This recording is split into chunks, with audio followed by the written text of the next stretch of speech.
القول قول الصوارم كي تسترد. There's no actual dilemma there. There is a dilemma because you're using created things to pick out and signify distinctions in the uncreated, which you said there's no similarity.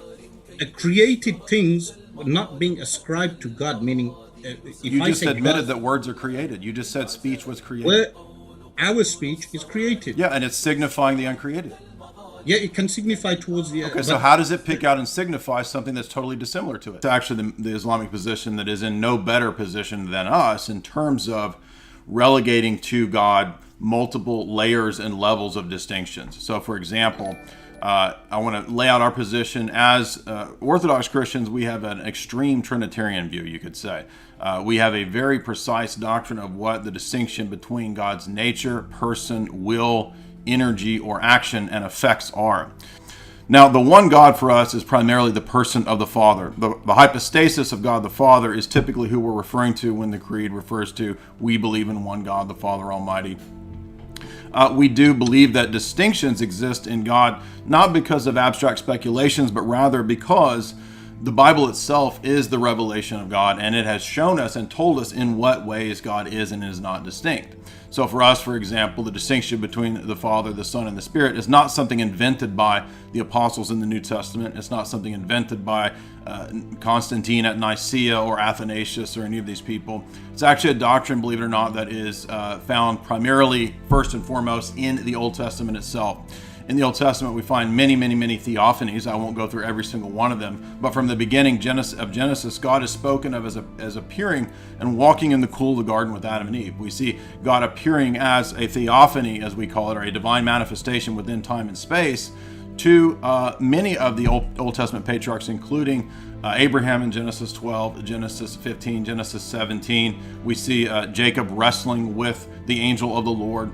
Now, in many of these instances, the word angel, we know, it just simply means a messenger. So a messenger can be a created messenger, or in our case, it could be an uncreated messenger. But the comprehension doesn't matter because you've already weighted the distinction between Allah and this world such that it's not possible for him to be imaged or signified in any way in created reality. No, so that's it's not incorrect. telling you anything about Allah. That's totally incorrect. What we state is that signification towards the divine is possible. Comprehension of the divine is impossible. Okay, how is it possible given there's no similarity? You can feel signification of some. That's a totally subjective argument. That's circular. That's not subjective. It is circular. It's true because I feel it. For instance, when you see the divine power and the divine will in your daily life, I'm asking you how you know it's the divine power and the divine will, and you're just saying because it's true, because I feel it. So that's a circular argument. So with regard to the word God, when you say the word God, does the word God signify to the divine? Yes. It does. The word Jesus, according to you, signifies... This is my time to ask the question. You can ask that question in your cross-examination. So it's a rhetorical question, but the point being that when... Yeah, but we believe in the essence-energy distinction, which is part of how we answer this problem. That's why it's not a problem in our system. You don't believe in an essence-energy distinction. The problem that Christians fall into is that they fall into total likeness between creation and the divine. No, we don't say a total likeness. The word analogical means similar, not total likeness. It's not univocal. We reject univocal predication. So that's not to create or not. Did he freely will to create as opposed to could he also have not created?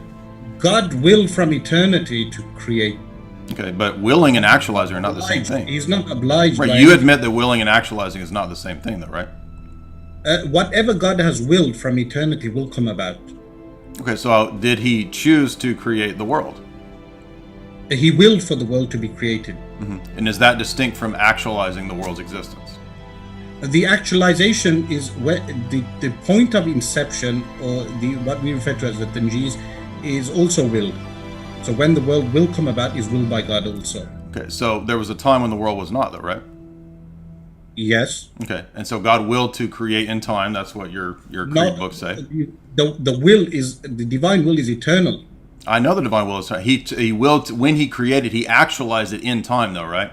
No, but time itself. What's the definition of time? Time is by definition the movement of bodies, because it's something relative, and the movement of bodies is relation to creation. So you cannot have time without creation. They're two different things. I understand that. I understand that time's created. What I'm asking about is that from all eternity, right, Allah wills to create, and then at a point it is actualized, right? It's not eternally, is creation eternally actualized? In fact, we know by the time we get to Malachi, at the end of Malachi, the messenger of the covenant is the one who will come, and he's actually identified as Yahweh. But going back to Genesis, when we get to the end of Genesis, by Genesis 48, after many of these instances, be it chapter 32, chapter 35, we have an explicit statement that the angel of the Lord is the one who redeems. Now, we know that angels as created beings cannot redeem, but I'm just pointing out that in our theology and our philosophy, it is very apparent that this specifically distinct personage, or what we will call a distinct hypostasis, is present even in the Old Testament. And it's not just the Father and his messenger or his word, it's also going to be his spirit. And what these are showing is that from the earliest days of Genesis, these principles that I talked about with theophanies actually present a rather fluid notion of how we predicate unity and multiplicity or diversity or distinctions to God. Now, Islam demands that the distinctions in Allah are real. At least my understanding of Asrar's school, based on the books that I have in front of me from his school, he agrees that when we have the distinctions made between the entity, which we believe is the essence, they call it the entity, and the attributes, there is a real distinction. In fact, that real distinction doesn't just apply to the essence and the many attributes, it also applies at times to the distinction between the attributes themselves. And not just that, also to God's acts. In other words, my reading of the commentary on the Sanusi Creed admits that there are real distinctions between different actions of God. So if this is allowed in his position, if he can have at least 3 and perhaps more levels and layers of distinctions and nuance for what is applicable to this tawhid, to this simple non-composite God, there's no prima facie reason why we can't also have those same layers and distinctions. Now, he will, I think, want the types of things that our position allows, right? And I'm arguing that our position via the nature, person, will, energy distinction, the Trinity, allows for a nuanced and layered metaphysic, not just in God, but also in the created order, which gives us a kind of narrative and a kind of explanation that no other system that's strictly Unitarian can actually provide. In other words, if I would posit the question like this to Asrar. In regards to God's actions being many and presumably really ontologically distinct, if they are not distinct, then Asrar must accept that creation is an eternal act of God. So I think Asrar has really shot himself in the foot in the sense of his epistemology chapter basically just accepts a naive empiricist perspective. I'm not saying he's a mere empiricist. I'm saying that the starting point of his position is empiricist, and it's not going to be able to solve the dilemma that he's in. Next, I would point out I think the biggest problem in his system is the notion of analogia. In fact, in the Sanusi Creed and commentary, in many places, we have the admission of speech, sight, hearing. We have temporal phraseology like first and last. Allah is first and last. We have all kinds of statements like Allah can speak into time and space, and that is the eternal speech of Allah in parts. In fact, the commentary on the Sanusi Creed even says that Allah's speech in time and space is a part-whole relationship to the eternal speech. You can even use ordinal numbering, 1, 2, 3, to point out and list the distinctions and the attributes of Allah. Okay, well, thank you. Now you can't use any arguments about the Trinity on prima facie simplicity. That's time. I'm asking you about, did God will to create at a certain point? Does it actualize at a certain point? I know it's eternal. You say he's eternally willed to do it. It actualizes at the point when it's instantiated. Thank you. So there was a movement from potentia to act and thus change in God. No, that doesn't entail a change in God. It does entail a change. On your system it does, because your system defines God as pure act. According to our system, it doesn't. I'll tell you why. Because if you read my book, you'd notice that I mentioned effectuating attributes.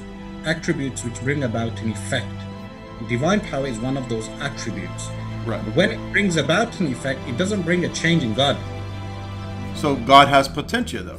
You're admitting that if he willed to do it, and there was a change in it not being and then coming into being. That doesn't bring about a change in God. It does, because on your system, it admits potentia in God. God went from. I tell you why it doesn't. The attribute remains the way it is.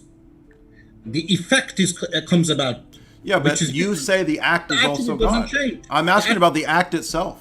I'm not asking about the eternal willing, the action of doing it. Again, if you had read the creed books, they don't say the divine actions are eternal. Did you read that?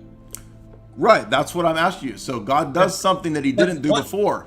But what do we mean by divine actions? It means the effectuation. It's So not, he moved from a state of potentia No, but to it action. doesn't- There was a again- change. There was a potential Again, for it's- God to create or not to create, and then No, he created, because- so there was a potentia that he actualized. If you actually read the books don't say that. What they say. I'm asking you how you answer that. I know you don't believe it. I'm telling you, if you go refer back to the books, they don't say what you're saying. They say that the actions, divine actions, are not even considered to be within God. They're not considered to be within God. That's not the belief of the Muslims. Right, you believe they're distinct. I understand that. But that's not Yes. answering the question that I'm asking you. I know you But think they- they're distinct. But if nothing contingent is coming about within God or his divine attributes, the question is How does God act, and there's no potentia in God, to do something that he didn't have to do? the description of the effect of the divine power. I'm not asking about the effect. You admit No, that he's but- doing one thing here and something different I'll over there. explain again. When we say af'alullah, the divine actions, it's a description of the effect. Okay, When and we- I'm asking you about the act itself, because you've said that the acts are distinct. Again, why you're not understanding? Because you it? won't answer this question about the act itself. I am answering the No, question. you're not. You're just talking about the I am. effects. So you're Again. skirting the question. One because you minute, know one this minute. What this will lead to. I tell you why I am answering your question. What is the act itself? The act is a description of the effect of the divine power. No. So the act is the effect. So you just didn't answer the question. That's what we mean by the acts of God. Okay, that's If you why go- it doesn't work. Don't you No, but understand if what you I'm go- asking? That's again, why I'm if pointing you- out. You're just if you looking at go- the effects. That's why your system, beginning with man's mind, doesn't work because you don't have because all you go to is causal chain. You never You get have to the thing 30 itself. seconds, 30 You have to seconds. give a correct citation of our actual position. I'm Meaning, asking you the position. I'm telling you the position that when we say divine actions, You just said of it's the God, effects. When yes, it's a description of the So effect. the act is the effect. I'm asking you what the act is, and you're saying it's the effect. Yes. Okay, that doesn't make sense because the act is God, the effect is a creature. Why it doesn't make sense to you is because No, when because you you're not getting the. You when don't even you get say the objection. act- You're not even again, getting the objection. Time. 1, 2, 3, 4, 5 as an example, an analogy of how to distinguish between attributes. Okay, those are creatures. Those are created things. So he's using an analogy to created things. As the Juwani Creed turns around and says, when you're pressed on this issue, you say this is an improper question. Don't ask this question. Don't ask this question because this is the thing that undoes the whole system, because you don't have a metaphysic that allows for an essence-energy distinction. This is the whole point of the essence-energy distinction in Orthodox theology. And I want to return in the last point to my question about act potency. The descriptions that you gave of Allah, I didn't say that it was all Aristotelianism. I want to know how it's not Aristotelianism given what you say about perfection. I didn't say that God has to eternally create to be perfect. I said I want to know on your metaphysic if there's change in God, because if you admit potentia, a potentia to create. God didn't have to create this world, but he willed to create this world. And so this world moved from non-existence to existence. We agree there. But in God, there was a potentia to create a logically possible world that he did create, this one. And he willed not to create all the other logically possible worlds as far as we know. So God doesn't have to will. He doesn't will everything per se in the sense of creating all possible worlds. He created this world as far as we know. And so if there's potentia in God, then on your system, God moved from a state of potentia to actuality and underwent change because there was a change in him. That was the argument. Not do you believe does creation have a beginning? I know that you accept creation ex nihilo. I was stating that it's a horns of dilemma unless you are consistent with rejecting the notion of potentia in God. If there's potentia in God, your system ought to conclude 30 seconds. that he's not perfect. Because the whole linkage argument in the commentary on the Sanusi Creed was premised on the interconnectedness and necessity of the various attributes and the perfections of Allah. Well, if Allah moves from potentia to actuality, then there's a change in him, and there on your own system he wasn't perfect.